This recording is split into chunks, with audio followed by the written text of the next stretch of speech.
Okay, so hi all, and we are live again. We'll wait for a fraction of seconds for our esteemed guest to join.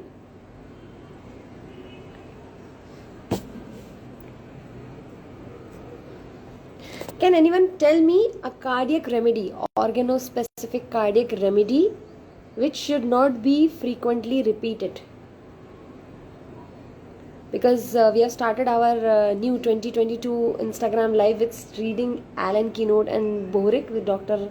Ranjan Bilsare was. So I'm sure you might have all started reading because I have started reading it again. So I'm sure you people have also started reading it again and again. And I must say it's Valentine's week and everybody's, I don't know why they are freaking out. But this Valentine's, I'll be loving myself more and I'll be loving my books, and I assume that my books loves me too. I'll be able to retain whatever I study.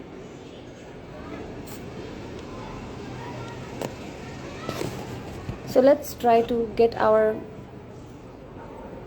guest invitation sent.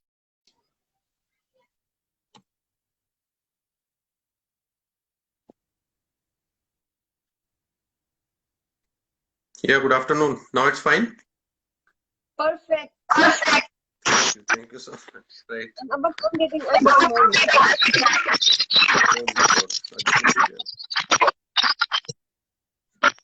Your voice is fine.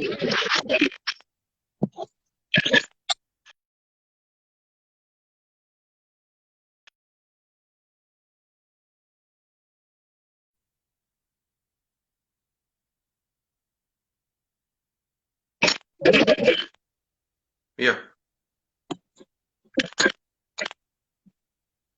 I think it's right. Fine now.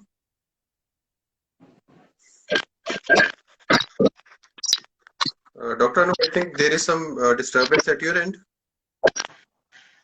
Disturbance in? Is there any echo sound? No. Now it's fine. No, it's fine, right? Okay. Okay, so thank you so much, sir, for accepting the invitation and you being so enthusiastic to come for the next episode. And after having on oncology, we are here and we'll be talking about club duct in homeopathy, that is cardiovascular disorders. So I think we all are very impatient, so let's start the session. Yes, yes. Thank you so much Okay. again for inviting me for the session. And I hope the last session was a benefit for all the listeners who listened it. Plus, we are expecting that today also this session will be getting a huge response from that. So, sir, my first question to you is how you see cardiovascular disorders as a burden in India? Yeah, see, cardiovascular disorders in India, if particularly we talk about cardiovascular disorders, are still the leading cause of death in our country till now, right? And as per the WHO report, by 2020, it was expected that India will be the capital of heart disorders all across the world. But unfortunately, we have seen that due to the COVID crisis, that could not be evaluated till now. But still, we have multiple number of patients. But a good news for cardiovascular patients is that treatment is much advanced as compared to 10 years back. So mortality rate is getting down, but still we lose, I think, around 1.6 million or 1.7 million people every year due to heart diseases only. So this is a huge number. And as we talked in the last session, that cancer is leading now day by day. I think within next 3 to 5 years, cancer will surpass it, and it will be the leading cause of death in our country. But still, there are very huge number of the patients of cardiovascular diseases. Sir, whenever we diagnose a patient of a cardiac complaint or we get a new patient or we get a referral, but when patient get to know that he is suffering from heart disorder, why allopathy is the first line of treatment in cardiology which patients prefer? Your count on this. See, I do believe that two important factors work on this. First is the lack of awareness, right? Lack of awareness not only in the patients but in the doctors also. Because if I particularly start from the patients, people do not know that homeopathy can work in heart diseases also. And who is at fault? we all are at fault because we could not convey to the patients that yes, we can do this also. And India is the capital, I will say it is the medical hub of homeopathy all across the world, right? But still, our patients around, if I evaluate my experience, around 92 to 94% of cardiac patients, they visit first to an allopath.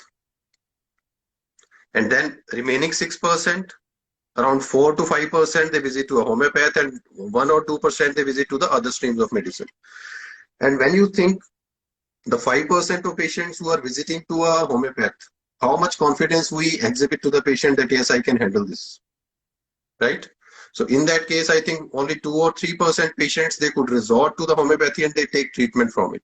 How much take benefit, I cannot talk about that, but still we are at fault at the first instance that we could not convey to the humanity that homeopathy can work in the heart diseases also. And secondly, if we talk about that why they resort to allopathy, the most important thing is that allopathic system has a huge, you can say, inbuilt setup. They have all investigations, they have all invasive diagnostics, they have all teams related to their specialization. So that thing also is lacking in our system. If I talk about me as a practitioner in my city, suppose a patient comes to me with a heart disease, right? So I first have to ask the patient to go for the lab investigations, then I advise them to go for the echo, ECG, then if I need angiography. So these things are being referred for the allopathic physicians. And you know that nowadays what is happening, it is all about the corporate world. So any patient who goes to an allopath for the angiography, they insist the patient that don't go for the homeopathic treatment. This is a very bad luck with the Indian medical fraternity, that allopathic system, they always attack homeopathy at the first instance. I will not say why they do that, because that is their own mentality and we don't bother about it, because we are working for the humanity, we are working for the patients, and what we are delivering, everybody knows. So why people go to the allopathic doctor at the first instance in cardiovascular diseases? I think the lack of awareness plus lack of confidence in the homeopathic doctors is the thing which we need to think about. Okay. So my next question is, what confusion doctors and patients have about homeopathy in cardiology? See, first we will talk about what confusion the patients do carry. Because when I started in 2011 or 2012, I started seeing the cardiac patients. The first thing patients used to ask that can homeopathy do anything in this case? Like even some people think that hypertension can be managed with homeopathic system. And I used to laugh at their question that what you are asking, what silly thing you are asking. Because if I am a doctor, so I am not being tagged with this that I can only manage cough and cold or hair fall or skin diseases, right? I am a doctor and I am a complete doctor. This is my responsibility. Any patient who comes to me, that has to be my responsibility. The thing is that what patients I am seeing, whether I can handle that patient or not, that is the other thing. But knowledge of each and everything is being infused in us when we are doing the BHMS, right? Now talking about the doctors, what confuses the doctors? First, allopathic doctors, I will stay very hardly here this, because see, allopathic doctors, they do still believe that homeopathy cannot do anything. They still term that it is a placebo science. And this challenge, I think everyone among us, we are facing on our daily basis. Out of 10, out of 10 patients, one patient will definitely tell you that I went to that allopathic doctor and he said, why you are taking homeopathy? This is just a placebo science. And this mentality of allopathic doctors, I don't know whether they are having the lack of knowledge or whether they are taking us as the competent. So these things can be there, but I do believe that doctors attack homeopathy, allopathic doctors attack homeopathy. That is the one thing that patients are losing confidence. And now comes our responsibility that how we need to build up that confidence. And that comes only with the scientific evidence-based medicine that I always talk when we are talking about cardiology, when we are talking about cancer medicine. So you need to be scientific and evidence-based. Suppose I say that, yes, this is the hypertensive, anti-hypertensive drug. If particularly I talk about any medicine, let me take Terminalia Arjuna, Crataegus, Conium maculatum, Virectrum album, Virectrum virid. So if I give a medicine to the patient, this is my responsibility to tell to the patient that how it is going to work. And 99% of homeopaths don't take pain to explain this to the patient. It can be due to the lack of knowledge, it can be due to the lack of confidence, or it can be a negligent behavior also. But let me tell you, any patient who you are treating, you don't need to treat only the patient, but you need to explain to the patient how my medicines are going to work in your system. And that is going to build a very huge confidence in the patients, and that will benefit the upcoming generations also. That's very true. We need to accept this that we homeopaths are negligent. We are not stepping forward to make it more evident. My next question is little different. I want to know that what is the difference in brains of homeopaths and allopaths in handling emergency cases? See, this thing I used to this imagine in my brain when I used to see that allopathic doctors, they enter into the casualty, into the emergency ward, and suddenly they start treating the patient. And why we cannot do this? What is the difference between the neurons of a homeopath and allopath? This is why my mentality at the very initial days. So then I asked one of my, because I have been trained in a number of allopathic doctors, and so I asked one of my teacher who was DM in cardiology that, sir, what is the difference between you and me? Tell me. He told me first thing is that my hair are white and you are black. This is the experience, right? So that comes with time. But the main thing he told me that nothing is the difference between thing is that you people do not take the pain when you are studying.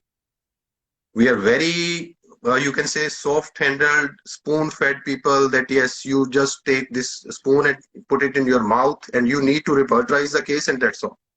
Nobody explain us during the BHMS days or even up to the post-graduations also that you need to be very active, you need to be very confident, you need to be clinically very strong to handle any type of case, not only the chronic cases, but also the acute emergencies also. Like in COVID, we have seen COVID was, every case was an emergency case. At the second wave, we have seen it was all emergency cases. So homeopaths have done wonderful and marvelous jobs all across the country. So what was that? That was all emergency. We were not seeing the patient just by talking on the phone, just by video calling. We were examining the patient and we were treating the patients.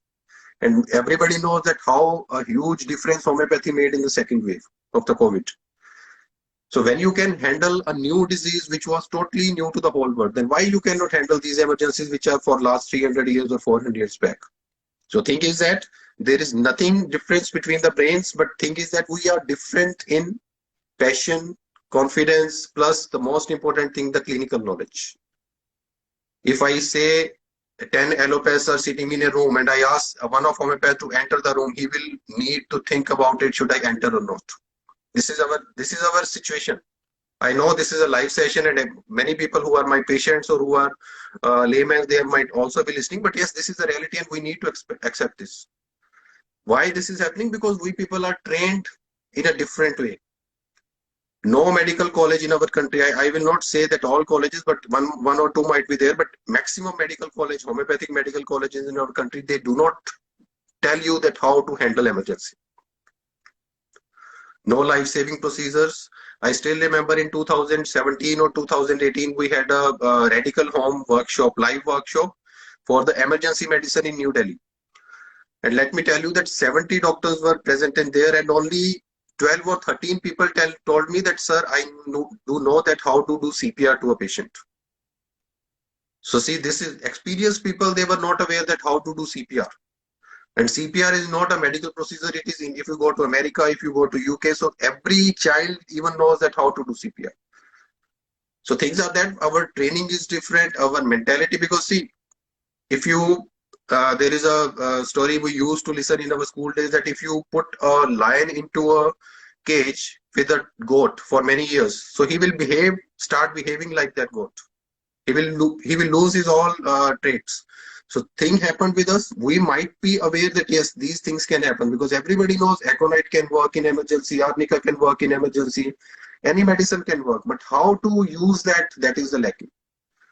Right? So there is not any difference between the brains, but difference lies in the passion, in the knowledge, in the confidence, and that can be earned. Very easily it can be earned because these are not those things which you need to get from the supreme power, but you can earn these things by learning and studying very hard. Whatever you said, sir, is absolutely true that being a homeopathic consultant or being a medical doctor is a life-saving skills. They are not taught in medical colleges, homeopathic medical colleges. But I would like to know further what are the mandatory skills a physician should know to handle emergency.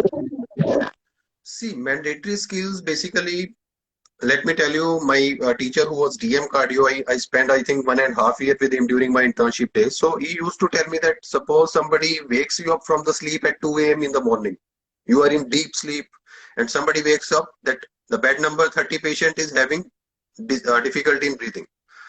You should wake up, you should tell him, give him that drug, and you should sleep back. This should be a doctor. But homeopathic doctors are not like that. They will wake up, they will open up their laptop, they will open up their repertory book, then they will start asking the patient what are the symptoms you are having, how you are feeling, then they start repertorizing it, then the software will tell you that what to give to the patient. This is the difference. And I think this is reality. Tell me how many of people who are listening can wake up in the midnight and tell that this medicine can be given to the patient without even asking the second question. Because emergency medicine asks you to be alert 24/7. The first thing is that you should be passionate, you should be compassionate, right? Second thing, as soon as the patient arrives, how you evaluate the patient. Clinical examination of the patient, clinical evaluation of the patient, symptomatology does not matter much in the emergency medicine. You can ask a painful patient who is lying in a very deep pain that how you sleep, how you lie, what you eat. These are very waste things in the emergency medicine. What you need to do, what is the diagnosis? Now comes the diagnosis. Importance of diagnosis in the last session also I told you. For example, number 3. Dr. Henneman has written that first you need to diagnose the disease, then you need to diagnose the remedy, then you need to apply the knowledge of the remedy to the knowledge of the disease. This is how the symptomatology works. But we people are being taught, you just start taking symptoms, and then put into the laptop, and then the laptop will tell you what to give to the patient. So first thing, your brain should be charged 24/7. The first mandatory skill for an emergency physician. Second thing, you need to be very precise into examination. Suppose a cardiac patient comes to you, you should know what to do in this case. Whole examination is not required. You just need to the clinically examination of the cardiovascular system, plus you might need some other examinations also. Then you need to evaluate that what symptoms the patient is giving, because that is the red note clinical symptom which will tell you what medicine to be given to the patient. And every case in emergency medicine will give you 1 or 2 symptoms, not more than that. And some cases are without symptoms also, like a patient is lying unconscious in front of you, what you do? You just observe the patient, then prescribe the patient. Then comes the knowledge of the diagnostic evaluations. In emergency medicine, the routine investigation, if I particularly talk about the cardiovascular disease, ECG is mandatory. And 98% of homeopaths don't know how to read ECG, if I am not wrong. Right? So ECG, not even a single BHMS. I have many students who come to me, sir, I want to sit with you in your OPD. I say, tell me what is the way to see the ECG. Because I generally don't allow the students. So what can I do? I ask them, do you know ECG? And till now, not even a single student has come to me in last 10 years to tell me that, yes, sir, I know how to read ECG. Without seeing ECG, how will you manage a cardiac patient? And look at an allopath, they just see like this, and they scan the whole ECG within 10 to 15 seconds. And within 10 to 15 seconds, they conclude that what can be the wrong with the heart of the patient. Then comes the lab investigations. In an emergency medicine patient, the first thing is that how you evaluate and correlate the lab investigations with the symptomatology of the patient plus any history, if available, of the patient.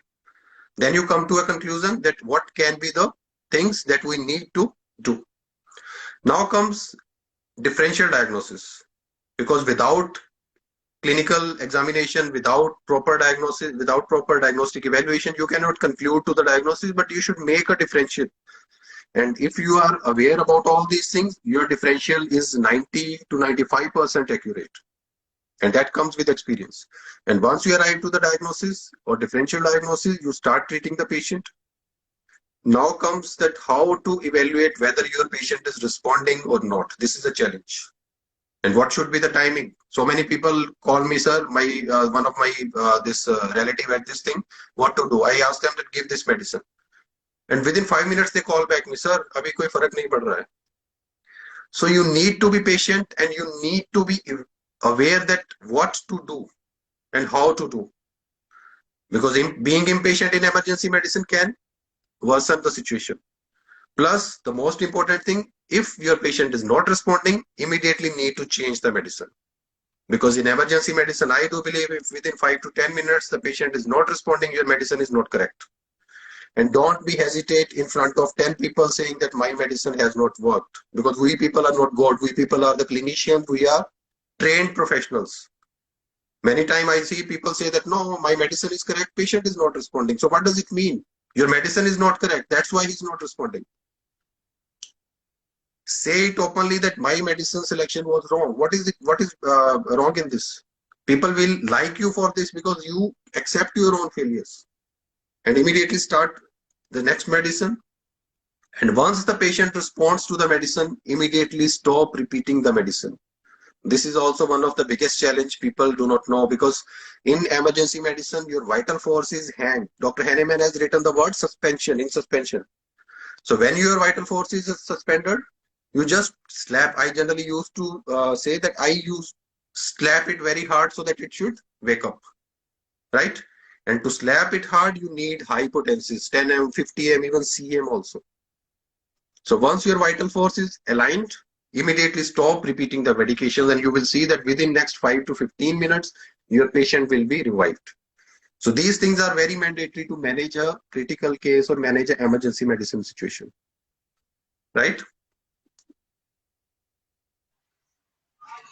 That's very beautifully said, sir. And I have to note each and every point. I should not miss next time if I get a cardiac case. But you have told about the importance of history taking and clinical examination. Can you throw more light over this? Yeah. What is importance of history taking in clinical, and how much time one should give in cases of cardiology? See, if we are dealing with a cardiac patient, the first thing is that you need to touch the patient to examine the patient. And again, I am repeating, how many homeopaths touch the patient for examination? I have seen many clinics where they do not have even the patient stool. They have the chairs and the patient sit in front of the doctor and patient. Doctor is here and patient is on that side. So when you do not know that, because in heart, we need to listen to the heart to ask him that what is wrong with you. Only then your heart, the patient's heart will tell you that yes, this is the wrong thing. The murmurs are there. The tachycardia is there, the bradycardia is there. It can be some added sounds, it can be the lung sounds also. So many things are there to be listened in the heart patient specifically. So once you start examining the patient, you need to examine the patient for that particular system. Like if a heart patient has come to you, you need to examine the cardiovascular system plus all accompanied systems. Like suppose if heart patient comes to you, you need to see the nails of the patient. Many patients, like in pericarditis or in the endocarditis, it can be having the nail clubbing also, right? So if there is nail clubbing, you need to be more precise that whether it is due to the heart disease or it is due to some lung disorder. It can be COPD also. So once you looked at the patient with a very keen observation, these things are what Dr. Hahnemann has written in the organism. Keen observation, you have to be very keen, you have to be very precise what these things are. Not only for the symptoms, but these are also the symptoms. Sign and symptoms are the terms used everywhere. So signs are what you need to take from the patient's body. Because see, body is what everything speaks. You need to listen. Heart speaks his own language. Brain speaks its own language through the nervous system, right? If you look at the abdominal system, you examine the patient, you palpate the patient, you auscultate the patient, everything is aware. But thing is that whether you are aware of clinical examination or not. So clinical examination should be conducted in a very precise and very keen observation way, because everything cannot be asked from the patient. Some things can be listened from the body also. And once you correlate the signs with the symptoms, you will come to know what I need to go for the investigation. Otherwise, what will you do? You will write a complete healthcare package. Nowadays, what is the fashion? Doctors have started writing. Go and get complete healthcare package. In there, we have CBC, we have RFT, we have LFT, we have lipid profile, we have LDH, we have CRP. Why not you say that just go for CRP and LDH?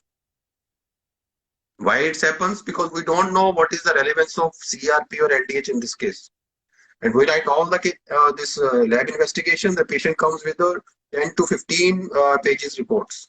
And definitely when you have a bunch of reports, something will come from that, right? So be precise.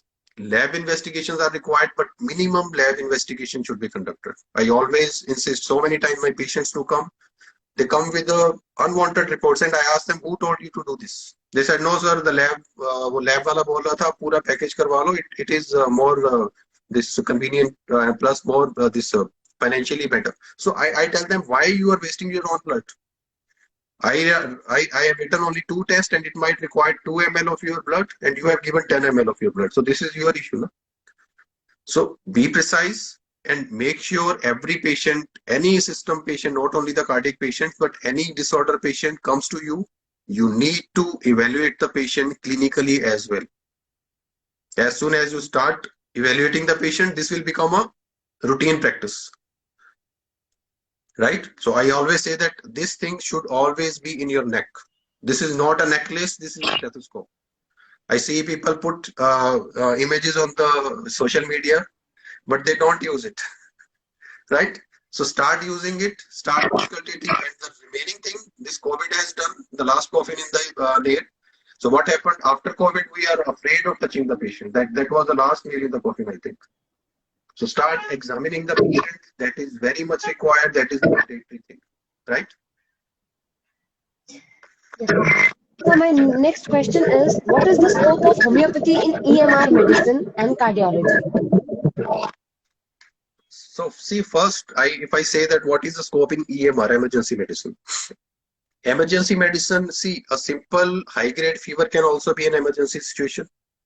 Plus, myocardial infarction can be an emergency situation. Now, let me tell that, suppose a patient comes to me and in front of me, in my chamber, in my clinic, in the reception area, he collapses. What will you do?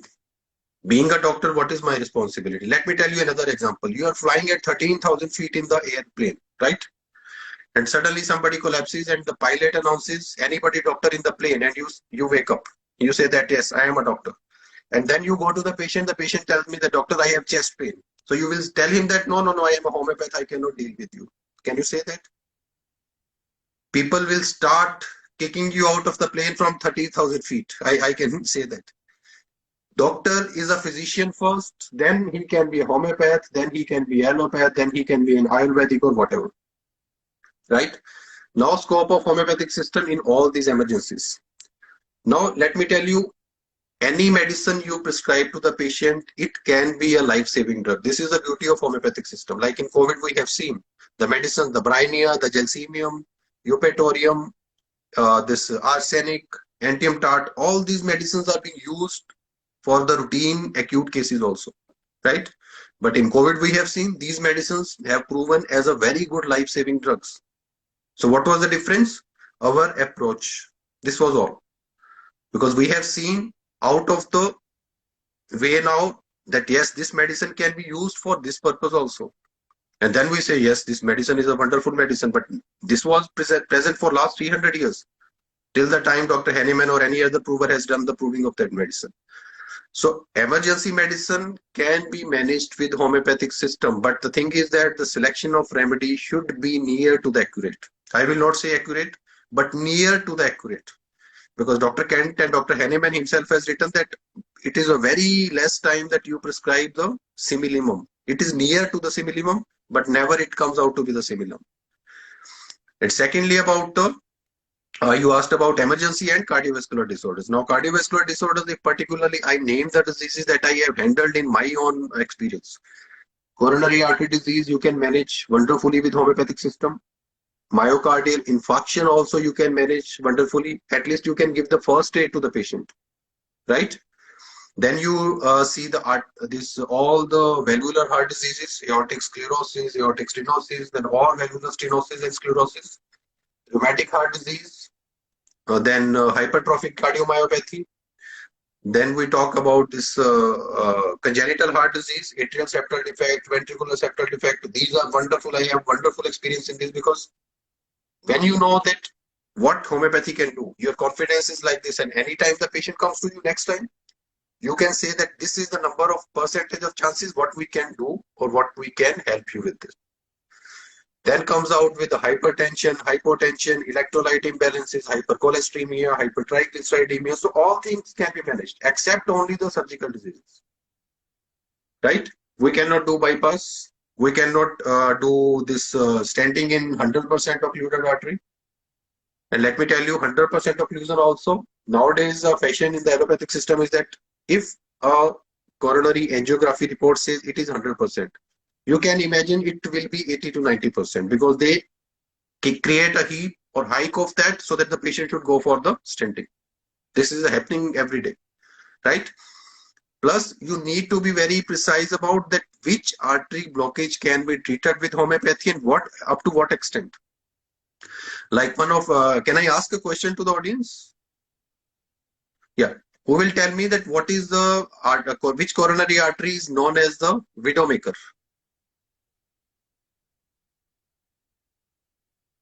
Which coronary artery is known as the widowmaker?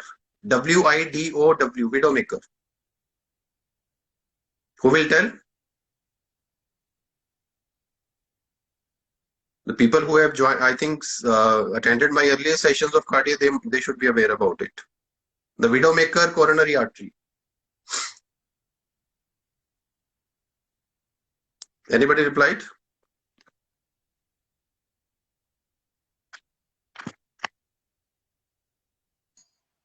Yeah, some are responding left main branch, some are saying left coronary artery, some are saying right coronary artery. All are wrong. Left anterior descending artery, LAD, is known as the widowmaker. Right? Why LAD is widowmaker? Because left, if you see the supply of the LAD, which part of the heart it supplies? It supplies the left ventricle plus bundle of his plus the posterior part of the right ventricle. So left anterior descending artery, if it has 100% occlusion, you should not ask the patient to take homeopathic help. You should advise the patient to go for the stenting, because 100% occlusion means it can immediately block the complete supply to the left ventricle. And if your left ventricle goes down, you know your heart will stop beating. Right? So LAD 100% occlusion should not be taken in your hands until and unless there is an exception. But clinically, the patient should be advised to go for the PTCA stent to the that 100% occluded artery, right?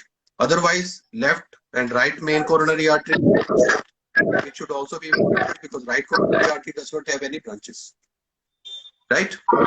So this is the clinical knowledge you need to have, because when you know what to do and what not to do is very easy task for practice.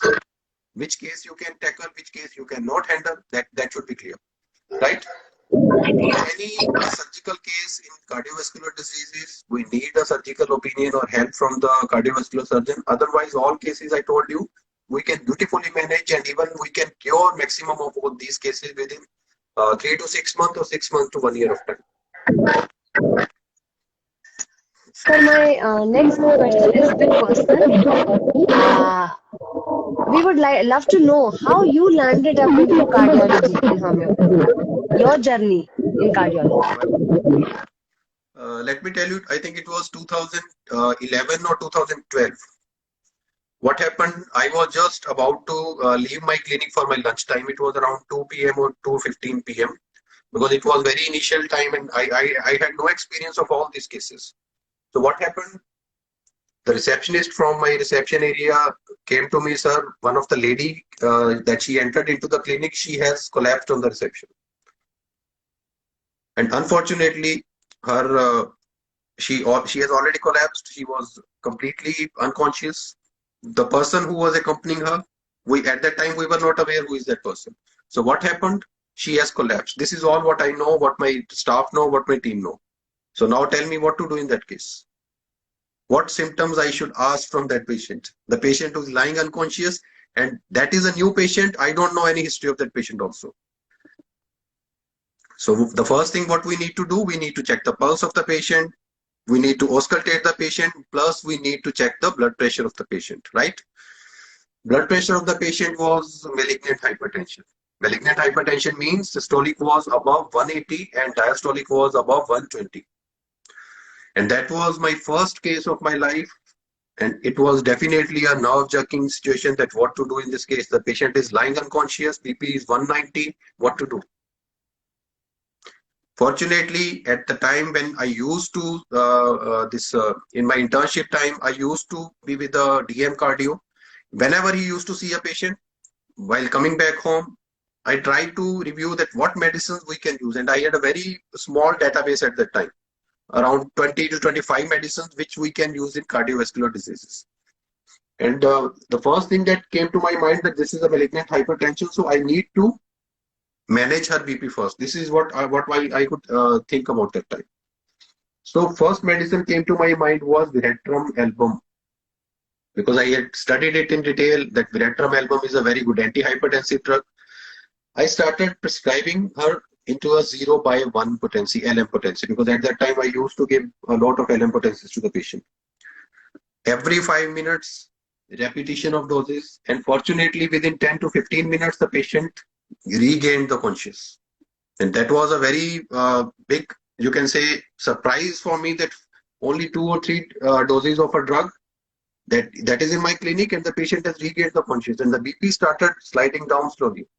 10 points, 10 points, and within, you can say, 30 to 45 minutes, the patient was completely fine. She asked for some water, she took some juice, and then the same evening, it was a sleepless night for me. That why we people are sitting like these things, that wonderful medicines we have in our system, and I have handled an emergency case today exclusively with homeopathy. No allopath was there, no allopathic medicine was in my clinic, and within 15, you can say 45 minutes or within 1 hour, the patient was back to her home. So what can be done? The same day I started exploring the books, I started exploring the materia medicas, provings, all things. And within next 1 year, I was ready with a small book of mine that I need to improvise on my patients.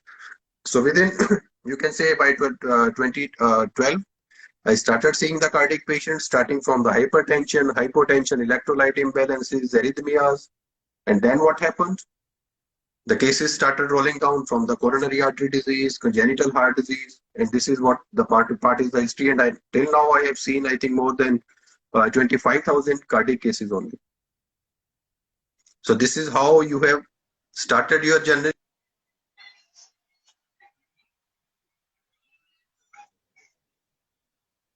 Clinical skills and your clinical knowledge.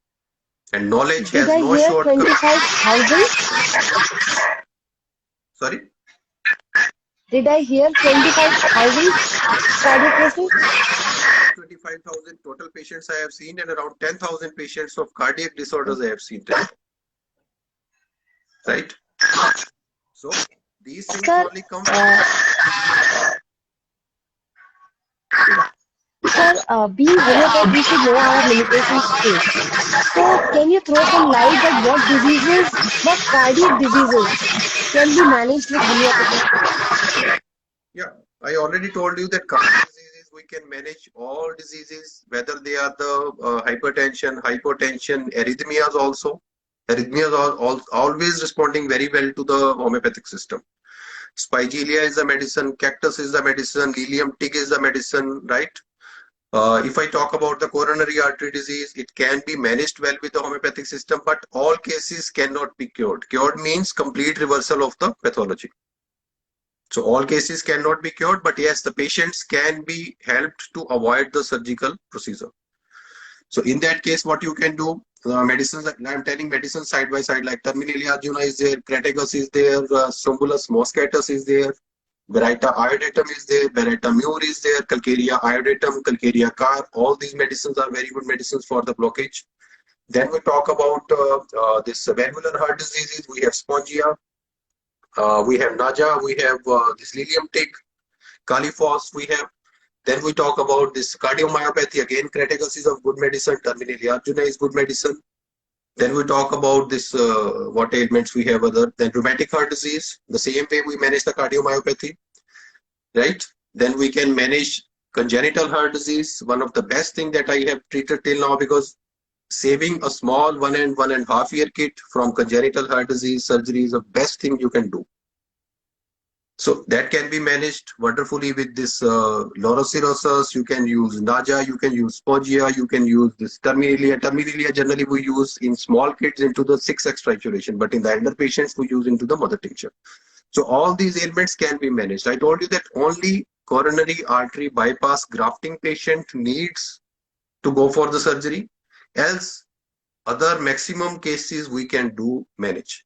And like some patients I have treated where the pacemaker implantation was mandatory for the case.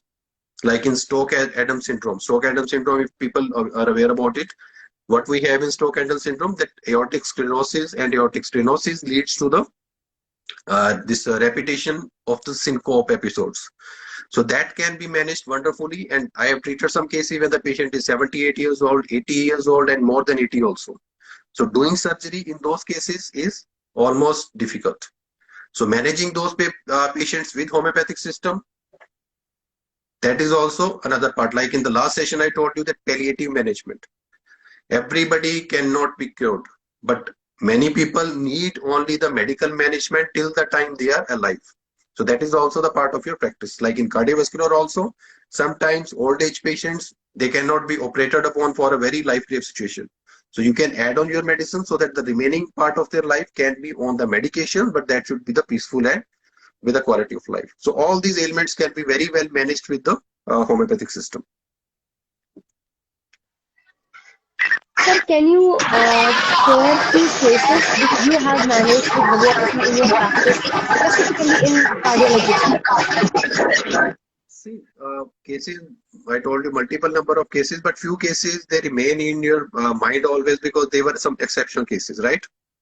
One of the case, let me tell you the first case of congenital heart disease that I managed in 2013. That was a small kid of only 1.5 years age. What happened to that kid? There was a ventricular septal defect of 9 mm and 7 mm. Two ventricular septal defects were there. And unfortunately, that kid came to me directly from a hospital and he was on a ventilator for 38 days.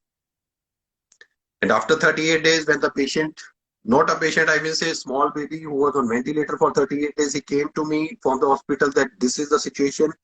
And doctors are recommending that you need to go for a surgical repair of the defect, and surgery is very risky in this situation because the pulmonary artery systolic pressure, PASP, is very high in that case. So what can you do? And you know that first case for me in my life, I took that case with confidence, but that was a very big challenge and very big decision that I took. And I still know if I had denied that case, might be we were not here today. Because that was the best thing that I took. That was a challenge, plus that was a risk also. So what happened? I asked them that I will give only 1 month to your patient. If your patient responds, recovers, then okay, otherwise you need to go for the surgery.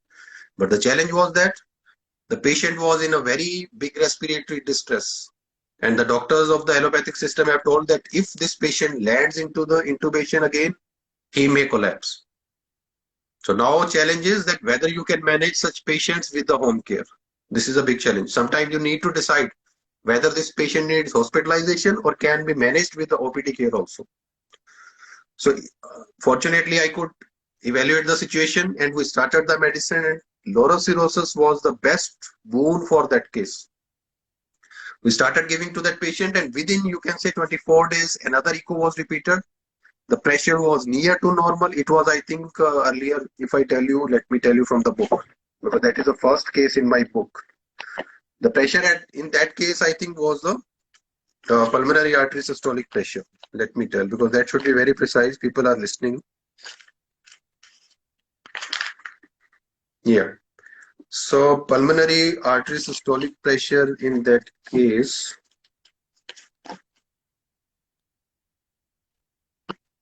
yeah, it was 56 when the patient came to me, right? So before treatment, it was 56, and when we started it, immediately after 24 4 days, yeah. After 24 days, echo was repeated, and the patient responded that much well that the pressure has also reduced to 40, which was 56 earlier, and the defect which was previously this 5 mm plus 7 mm, and now it came out to be 3 and 2 mm within 24 days. I told you, I think earlier I told you 9 mm. No, it was not 9 mm, 7 and 5. So 7 and 5, it now came back to the 3 and 2. And within 3 months, this patient completely recovered. This is the first case that I handled from the congenital heart disease. Other cases, if I say aortic sclerosis cases, and one of the another patient, I remind that he had aortic stenosis, he had carotid stenosis, plus he had coronary artery disease, triple vessel disease. That patient, I think, case is also referred in my book. In that patient, we had to plan what to deal first, because you cannot start all treatments together. I started with this carotid stenosis, because that was the most important to treat first. Carotid stenosis first recovered within 2 to 3 months. Then we started with the aortic stenosis. Then we started with the coronary artery disease. And that patient remained with me for treatment for more than 2 years. And after 2 years, this coronary artery disease could not be completely cured, but yes, it was only 20% in one artery and 30 or 35% in one artery. But everything was clear. And till now, that patient is out of all homeopathic, allopathic medicines plus homeopathic medicines. He's completely without medicines. Only diet and lifestyle management tips are being given to the patient, and ultimately he's leading a very beautiful life.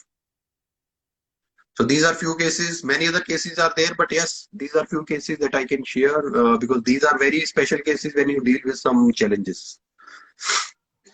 Sir, you just referred to some book of cardiology. Can you please throw some light on your book of cardiology? Yeah, see, book actually, when I started seeing the cardiac patient, so definitely when you start dealing with something, you need some backup, you need some guide, right? So I asked from all booksellers, from all publishers, from all websites I have seen, there was not a single book on homeopathic cardiology. So that was a challenge. So how you start dealing, because see, if you have a framework, if you have a path to follow, that becomes very easy to you. But when you have nothing to do, so you start from the zero and you start going your own pace. So then I thought that what happened, this happened to me, but what about the people who are having the same thinking about me? I should do something for them, because writing a book is not a small thing. Then in 2016 or 17, I started collecting all my database, all my medicines, materia medica, because see, copying, pasting materia medica is a very easy thing. I take 5 symptoms from one materia medica, 5 from one materia medica, then I put in my materia medica, then it becomes a book. But my challenge was that what I have seen in my patients, what I have treated in my patients, that should be in my book. So that if anybody read a medicine from my book, then prescribe to the patient, there should be a result. So then I started collecting all the cases, all the protocols that I follow in my practice, all the things, whatever best I can do. The first edition came out in 2017. And can you imagine, first edition, we just made only 300 copies of that, because I was not sure who will buy this cardiology book. Only 300 copies were being published, and you see, within 1 month, all were sold out. That was a huge response. Then I published the second edition in 2018-19, and now the third edition, because I keep updating the things, the medicines. Somebody even if messages me that, sir, you have written this in your book, but I used it in my patient and that has not responded. So I re-evaluate it in my practice. If I see that this should be excluded from the book, I put it out. This is how you need to improve the editions. So then in 2021, recently after COVID, we have added some other medicines, some cases, some other protocols. So this is how this book is leading the journey. And now every time somebody calls me, sir, I need your book, it is out of stock. Because the number of copies we publish every time, already we have a list for the pre-order, and we intimate them that the book is in the stock. Then immediately they start going to the person. So it was a very huge response to the book, and I have seen people who have taken the benefit from all these things. Because see, my target was that whoever read a medicine from the book and prescribe to the patient, it should get some benefit. And there is a huge list, and now I'm planning that in the next edition, we will add the names of the doctors who have taken the benefit from that book. Very true. Sir, there's a question, if students want to order it, how they can proceed? There's a question from the audience. Sorry, please repeat. If they want to order your book of cardiology, how can they proceed? I can tell you that note down a number 98039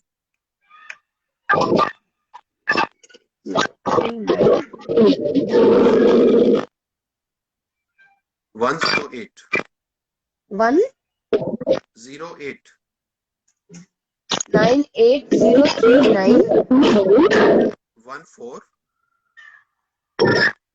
108. So this is my team's number. You can contact them on WhatsApp also, or you can call them if the book is. I still don't know whether how many copies are there in the stock, but you can ask them to get the copy of that. So it was indeed a lovely session. But still, I want to know where you see homeopathic cardiology in next 15 or 20 years. That depends upon that how we people work, right? Suppose today we are here, the effort Dr. Anum is putting, that is marvelous, and I think if you are putting all these efforts, many people will get awareness. Because when you are having a session, I have seen that average your session has 1000 to 2000 views, right? If I'm not wrong. So what does it mean? That 2000 people are getting benefit from your session. And maximum from that will be the doctors. And more importantly, they will be the homeopathic doctors. And 90% I have seen your audience is the young generation. Right? Because I can bet on this that only young generation can listen to me. Like, right? So the people who are listening, they are getting benefit, plus they are getting their doubts clear. Because nowadays what is happening in homeopathic system, there are huge list of the so-called homeopathic gurus, right? And they start pulling you from all directions and you don't know where to go. Once you pass out PHMS, you don't have a roadmap plan, what to do and how to proceed. I always say homeopathy has a very bright future. Very bright future. Why? That we have seen in the COVID-19 second wave. Ask from those families who have saved 3 to 4 members on an average with homeopathic system. Yes. We had this COVID task force. Because I with my team, I think we have 15 to 20 doctors. We treated more than 1000 COVID patients in second wave without charging a fees all across the country. Right?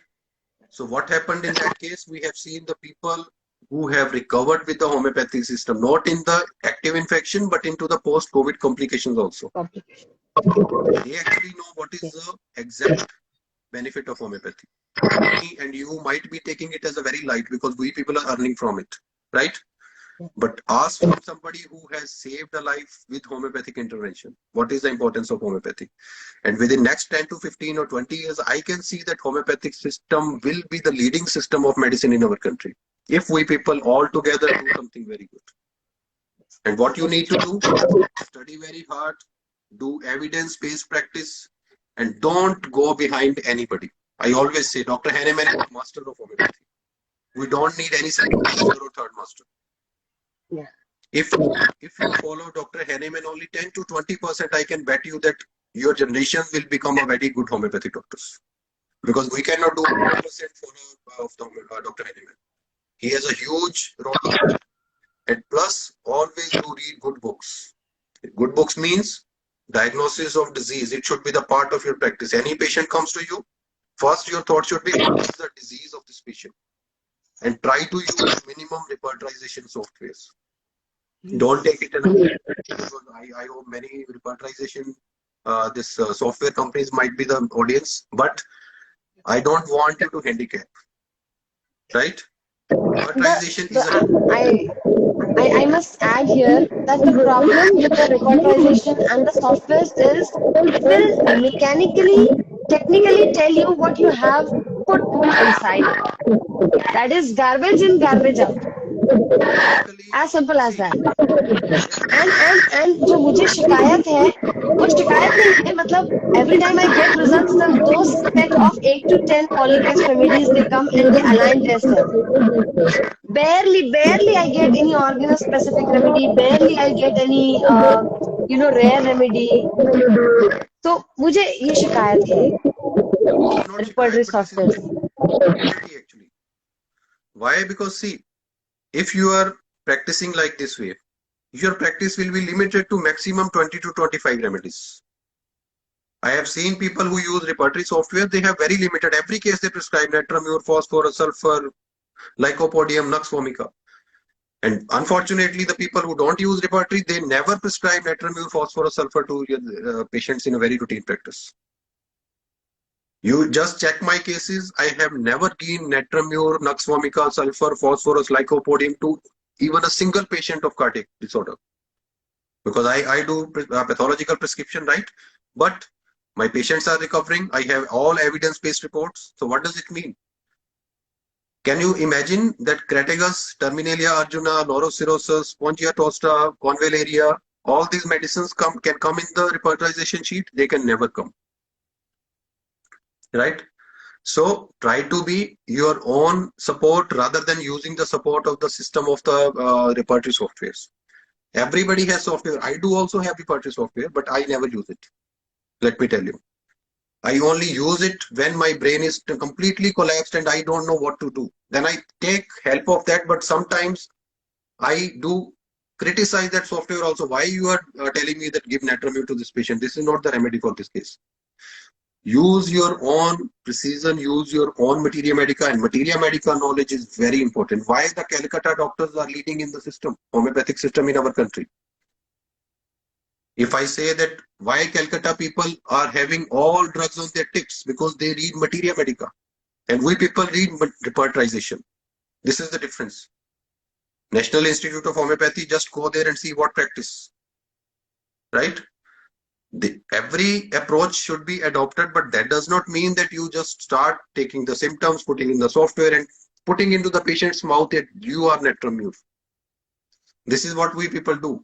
We forcefully tell the patient you are natramur. Then the patient does not recover. Then we say why the patient is not recovering. Patient is not recovering because your prescription is wrong. Accept it. And one more thing I forgot to tell into the whole session, that I am repeating it in the last session. I also told you that homeopaths cannot put scrambled eggs back into the shell. Make sure what you are dealing with, whether it can be handled with homeopathy or not. Don't say in all cases that I will treat it, I will do this, but after 3 months, the homeopathy becomes a shame for the whole humanity. Because when I am saying something, I am a representative of homeopathy for the patient, right? So make sure whatever you are speaking, this is not you speaking, this is what you are speaking on the behalf of Dr. Henneman. So speak very carefully with your experience, plus make sure whatever you are treating, make evidence-based database of that. Because nowadays we are facing the challenge of what? That homeopathy is a placebo, homeopathy is unscientific, homeopathy is this, homeopathy is that. And these, I'm using a harsh word, that these stupid minds can be shut out only with the evidence-based medicine. Because if I go to Calcutta, I need to listen or speak Bengali. If I go to this Tamil Nadu, I should know how the Tamil people speak. If I go to Tamil Nadu and start speaking Punjabi, who will understand me?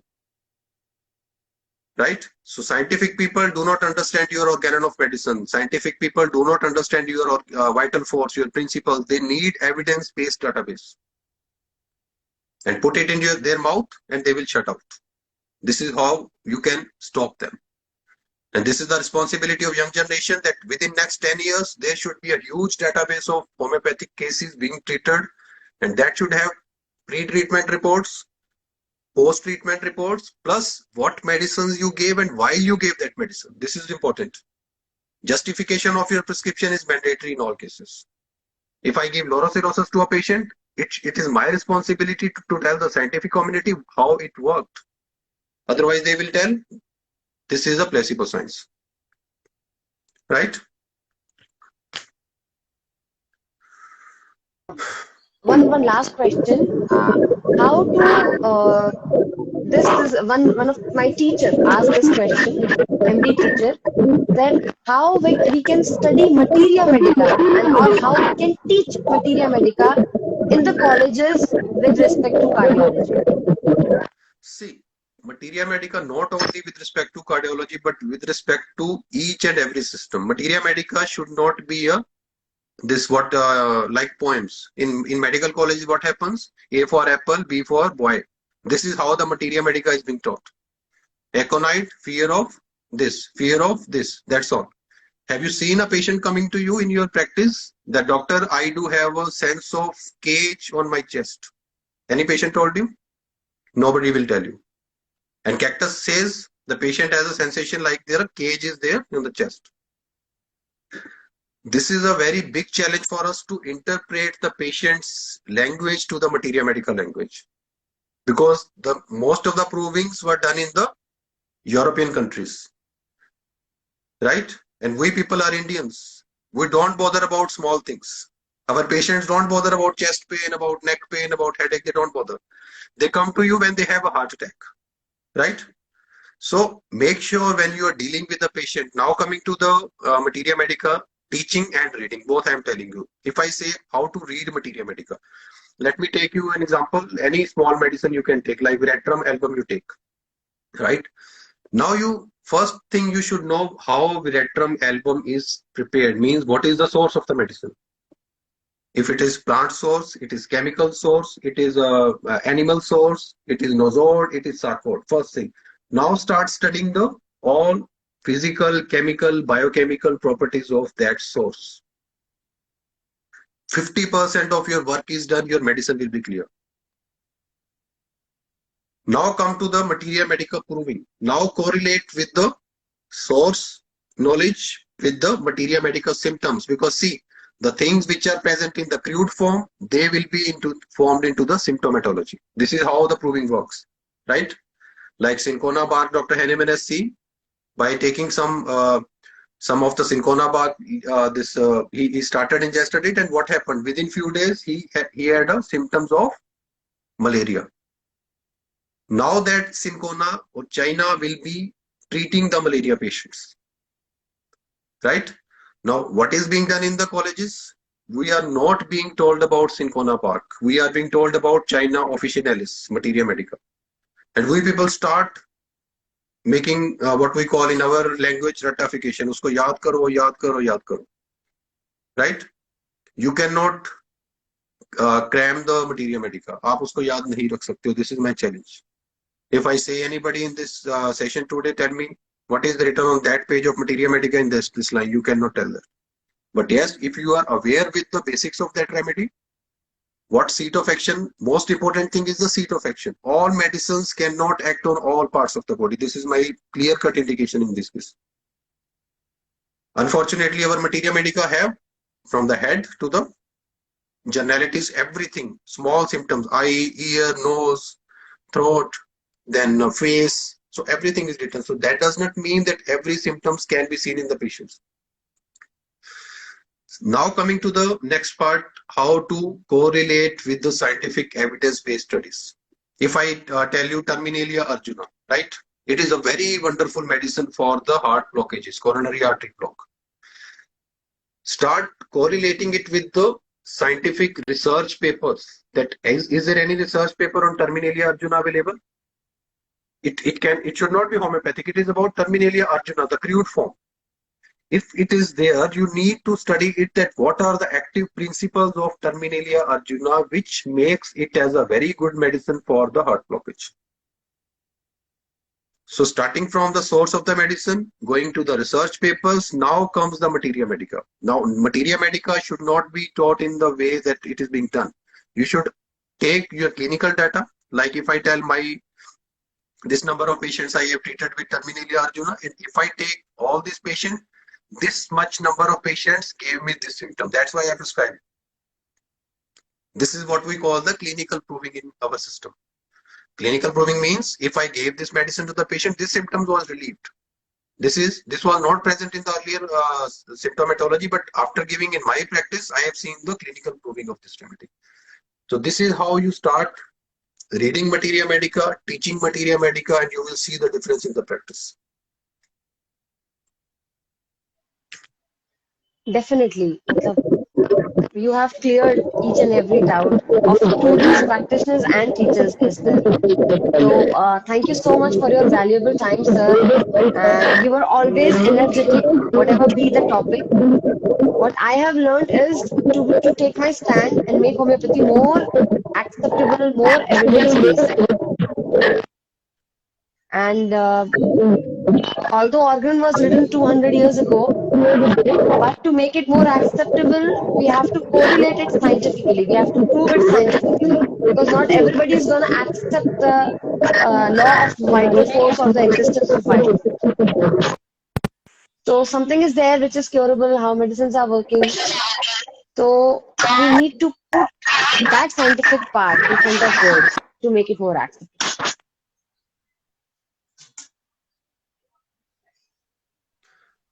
See, the thing is that if you people are doing your practices, right, that is our profession, but there is a responsibility side by side to do something for the system. Because when you are earning something from a system, right, so it makes your responsibility to give it back to that system. And how many of us are giving it back? I don't know, right? And what I believe, I can have a sound sleep at night because I am doing justice with my patient. I am doing justice with my system also. I am doing something in return. And most important thing, whatever you are doing, share with maximum people. This is a very big tragedy with the homeopathic system. People do not share. They do something else in the clinic. They do something else in the conference. Be open to all. Be open to all the people who want to listen you, that's their well wish. If they do not want to listen, that's their well wish. We are not inviting anybody to listen to me, right? So make sure whatever you are doing, it should be transparent, because if you are transparent, only then the people will get benefit from you. Otherwise everything will seem blur. So do best whatever you can do, and at your own personal end, everybody who is listening, the most important thing is study hard. This is the only thing you need to do. Everything will come on your back. My teacher used to tell me कि आप आगे आगे भागोगे, then success will follow you. But you need to follow the study, hard study. Not only study, because doctors cannot do a normal study. Doctors need a very hard study, and that is not a shortcut. वो आज तक कर रहे हैं हम लोग, and we know till the time we die, we will do that. Because doctor is the only profession on this planet who has to study till the doomsday. So make sure whatever you do, it is best for your patients, it is best for your system, and don't follow anybody, don't follow whatever I told you. Just check it out. What I told you, filter it out. I know it also be wrong. See, because whatever I told you, that is my experience, right? And everybody cannot be 100% correct. If your experience is something else, you're most welcome to message me that, sir, this is what you told, this is not digestible. I am ready to take it back. But give me a justification for that, right? Whatever you speak, it should have a very scientific justification. If I say laurocirrhosis, why laurocirrhosis? I can answer to that, right? So thank you everyone for listening today. Thank you, Dr. Anum, once again for this wonderful concept. I do believe you are doing wonderful for the homeopathic fraternity. Thank you once again. And sir, we look forward to have more sessions on different topics with you, time and again. It's okay, in 6 months, in a year, but we'll definitely look forward to have you. Because not just materia medica and clinical points of view, you try to make the fraternity more ethical, more true, authentic. And your one session is enough for a couple of weeks and months to motivate us and to do better. Yeah, because Thank you so much. We become passionate and compassionate for the people. Thank you so much. Thank you so much.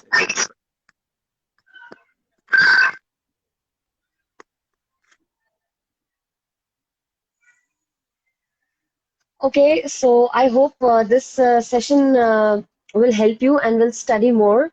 And I would like you to study some cardiac drugs, and we'll discuss it very soon in another live session. We'll all be discussing.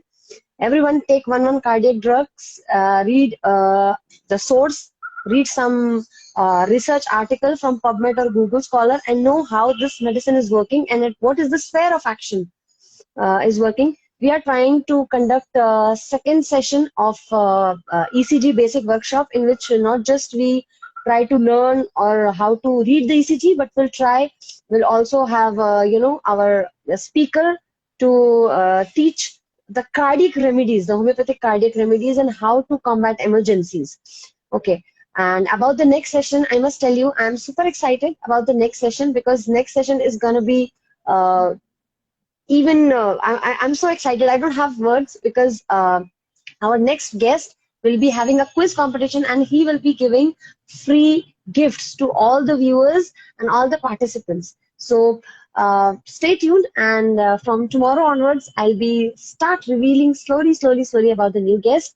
I'll be dropping in the story the feedback section. Do write us what you learned and the feedbacks you want to give to us. Thank you so much for being so patient, listener. Till then, stay fit, stay healthy. Homeopathy heals.